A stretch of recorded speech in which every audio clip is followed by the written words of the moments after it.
Hello guys, welcome back to my new vlog. ఈరోజు వచ్చేసి vlog ఏంటంటే నేను ఒక కుకింగ్ వీడియో చేయబోతున్నాను. ఈ కుకింగ్ వీడియోలో ఐటెం వచ్చేసి మటన్ బిర్యానీ చేయబోతున్నాను. సో నా స్టైల్లో నేను ఎలా చేసి చూపిస్తానో మీరు ఈ వ్లాగ్ చూసి తెలుసుకోండి. అలాగే మన ఛానల్ని సబ్స్క్రైబ్ చేయడం మాత్రం మర్చిపోకండి. ఎవరైతే బెల్ ఐకాన్ హిట్ చేయలేదో హిట్ చేయండి ఫర్ ద నోటిఫికేషన్స్.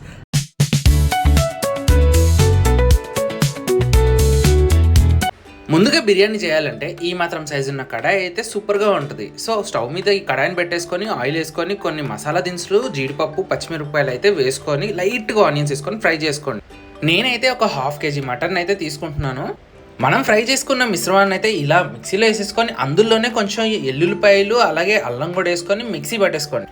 మటన్ని బాగా కడుక్కున్న తర్వాత మనం ఏదైతే మసాలా చేసామో అదైతే ఇక్కడ వేసేసుకోవాలన్నమాట. నేనైతే 3 స్పూన్స్ వేస్తున్నాను.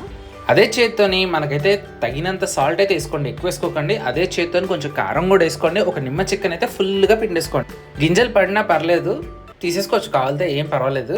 అదే చేత్తోని కొంచెం నెయ్యి అయితే మంచిగా వేసుకోండి. ఒక 2 స్పూన్స్ నెయ్యి వేసుకోండి. ఆ తర్వాత కొంచెం ఆయిల్ పోసి ఆ తర్వాత కొంచెం కావాల్సినంత పెరిగేయండి. స్పూన్ ఆడకండి, చేత్తో కలిపేయండి. మనం కలిపేటప్పుడు ఒకటి మాత్రం గుర్తుపెట్టుకోవాలి, ఏంటంటే మనం కలిపేటప్పుడు ఈ మసాలా ప్రతి ఒక్క పీస్కి అయితే పట్టాలి.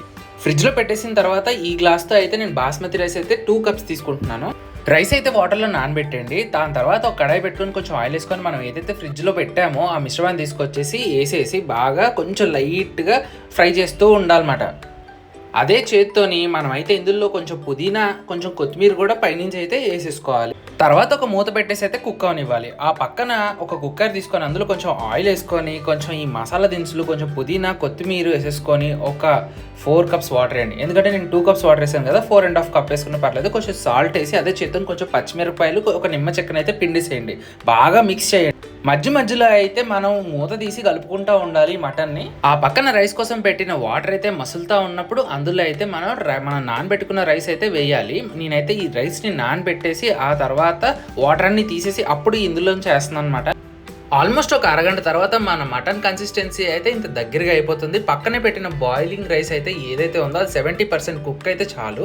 ఆ తర్వాత ఆ రైస్ని తీసేసి ఈ మిశ్రమం పైన అయితే వేసేసుకోండి. పుదీనా, జీడిపప్పు, ఫ్రైడ్ ఆనియన్స్ ఉంటే వేసుకోండి. తర్వాత వెయిట్ పెట్టి ఒక 10 మినిట్స్ అలా కుక్ చేసిన తర్వాత అలా ఒక 20 నిమిషాలు వదిలేసి ఆ తర్వాత ఇలా మూత తీస్తే మనకి మటన్ బిర్యానీ రెడీ అయిపోతుంది. ఎప్పుడైనా సరే కింద నుంచి మిక్స్ చేయాలి. అప్పుడే మనకి కింద ఉన్న మసాలా, పైన రైస్ రెండు మిక్స్ అయ్యి మంచి ఫ్లేవర్ అనేది వస్తుంది. ఇంకో ఇంపార్టెంట్ విషయం ఏంటంటే మనం దమ్ చేసేటప్పుడు అయితే ఆ పైనుంచి నెయ్యి అయితే పోసుకోండి. అది చాలా ఫ్లేవర్ ఇస్తుంది మన మటన్ బిర్యానీకి. ఇలా కుక్ చేసుకున్న తర్వాత ఇంకేముంది, ఒక ప్లేట్ తీసుకొని శుభ్రంగా వడ్డించుకొని లాగింగ్ చేయడమే. మీరు కూడా ఒక సండే అయితే ఇలా ట్రై చేయండి. ఖచ్చితంగా మీరు కూడా ఎంజాయ్ చేస్తారు. మీకైతే కంపల్సరీగా నచ్చుతుంది, ఎందుకంటే చాలా బాగా వచ్చింది. ఇలా సరదాగా టైం ఉన్నప్పుడు కుక్ చేసి మన ఫ్యామిలీస్కి పెడతా ఉంటే వాళ్ళు తిని ఎంజాయ్ చేస్తూ ఉంటే ఆ కళ్ళల్లో చూసి ఆ హ్యాపీనెస్ మనకి చాలా హ్యాపీ అనిపిస్తుంది. మమ్మీ అయితే ఫుల్గా పెట్టుకొని ఫుల్గా తిని మంచి కాంప్లిమెంట్ ఇచ్చారు. ఏం లేదు, హోటల్ పెట్టుకొని అన్న సూపర్గా సేల్ అవుతుంది అని అన్నారు అంతే. Anyway she enjoyed it a lot. Thank you mummy, నా చేతుల్లో మ్యాజిక్ని అయితే గుర్తించావు. Thank you so much. అలాగే మీరు కూడా మన ఛానల్ని సపోర్ట్ చేయండి. వీడియో నచ్చితే కమెంట్ చేయండి. అలాగే బెల్ ఐకాన్ క్లిక్ చేయండి.